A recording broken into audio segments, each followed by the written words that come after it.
Good morning, everyone. My name is Alena Pham, and I am a third-year biology major working under Dr. David Resnick in the Department of Evolution, Ecology, and Organismal Biology. I'm excited to be here today, and I will be presenting on coloration in domestic female Posilia reticulata, also known as the guppy.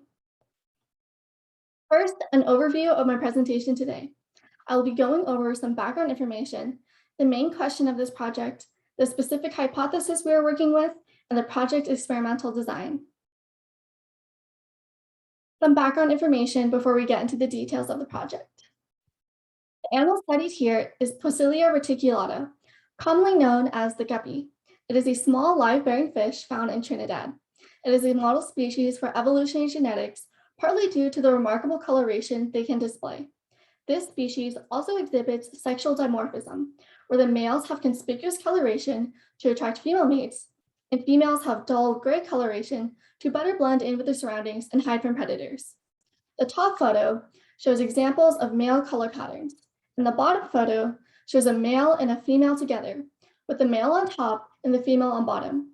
You can see that the males have these very beautiful colors and patterns, and the female is evenly gray.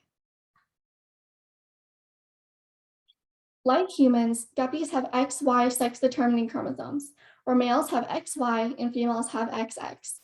These two papers tell us that the conspicuous coloration comes from Y-linked supergenes. A supergene is basically a group of genes that are located very close together, so that they move as a unit when it comes to recombination.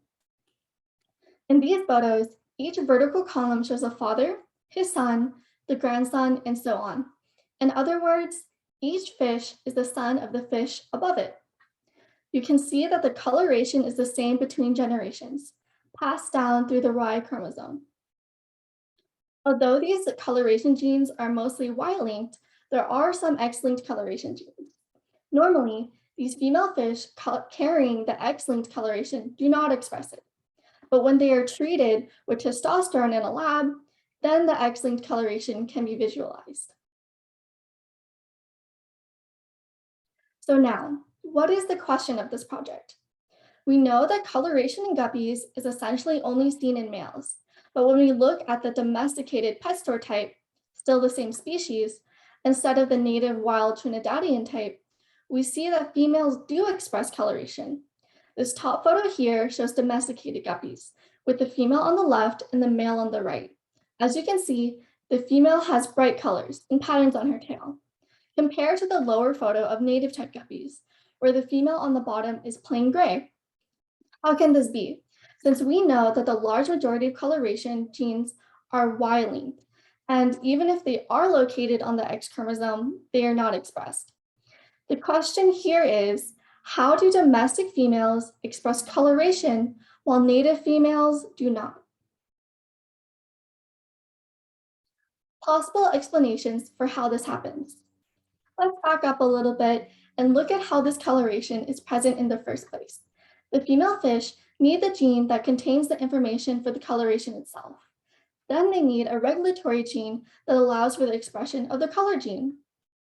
A fish might carry the gene for coloration, but lack the regulatory gene, resulting in a dull gray phenotype, as we saw previously with the X-linked coloration in female fish that require testosterone treatment for expression. This is known as epistasis, where one genotype at one locus controls the expression of the genotype at another locus. What is not clearly known is the location of these genes. Is the color gene on the X chromosome? Is it on an autosome? And same for the regulatory gene. Is it on the X chromosome or is it on an autosome? And if they are both in the same location, are they linked?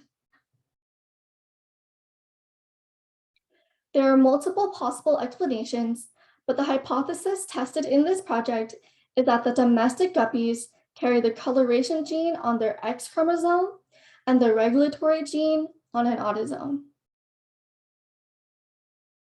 Now, for the experimental design used to test this hypothesis. To start off, reciprocal crosses are performed, in which domestic type and native type are mated together so that we can observe the resulting offspring's phenotype. That is the first generation.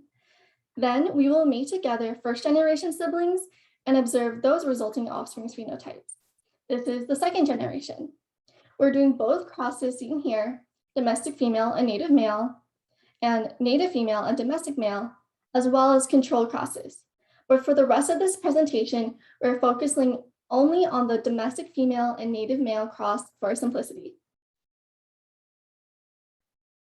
Let's go more in depth explaining the hypothesis, which is again, that domestic guppies carry color genes on their X chromosome and the regulatory gene on an autosome. We have a cross between domestic female and native male, and their offspring is the first generation. Under the assumption that their hypothesis is correct, this is the Punnett square depicting their cross. The offspring are represented in the green boxes. To explain the genotype, capital letters in red represent having the gene, either the regulatory gene on the autosome, shown as a capital A, or the colored gene on an X chromosome, shown as X with a C. Lowercase letters in black represent lacking the gene, again, either lacking the regulatory gene on the autosome or lacking the color gene on the X chromosome. Since this project focuses on the females, we're not going into the Y chromosome. If the hypothesis is true, all resulting female offspring are heterozygous and will have the domestic color expressing phenotype, the same coloration as their mother. We just covered the first generation offspring produced from the original cross between domestic female and native male. Next is taking those first generation offspring, mating them together and looking at their offspring, which is the second generation. And here it is. Like before, this Punnett square is constructed under the assumption that the hypothesis is true. Now, using the heterozygous parents from the previous generation, some of these second generation individuals will be homozygous. This allows us to see what happens when there are fish homozygous for lacking the regulatory gene, while still possessing the color gene on the X chromosome. The highlighted boxes in yellow represent the females that express coloration, and the boxes in gray represent females that lack coloration. The males are left out for simplicity. If the hypothesis is true, we expect to see a 3-to-1 ratio of color-expressing females to dull gray females, as shown in the Punnett square. Moving on to results. Actually, we do not have results quite yet. This is because the time required for this project is longer than the length of the summer program. Female guppies can actually store sperm from multiple males. So in order to know for sure who the father is in each of the crosses, we need to use virgin females. Obtaining virgin females requires mating of existing stock, gestation, and waiting for those babies to mature to be ready to mate. Once that is done, the same process is needed to produce the first and second generations. From mating to mature offspring is at least 14 weeks. So this project will not be done until some months from now. Future directions. Of course, the first thing would be to wait for the results of this project, where we're going to photograph our fish, compare their phenotypes, see if the hypothesis is true, and see if mother and father have different contributions to offspring coloration. Afterwards, we can also explore other hypotheses or models and even experiment with hormone treatment. There are many other possibilities, and this project is testing just one. Here are the references and acknowledgements.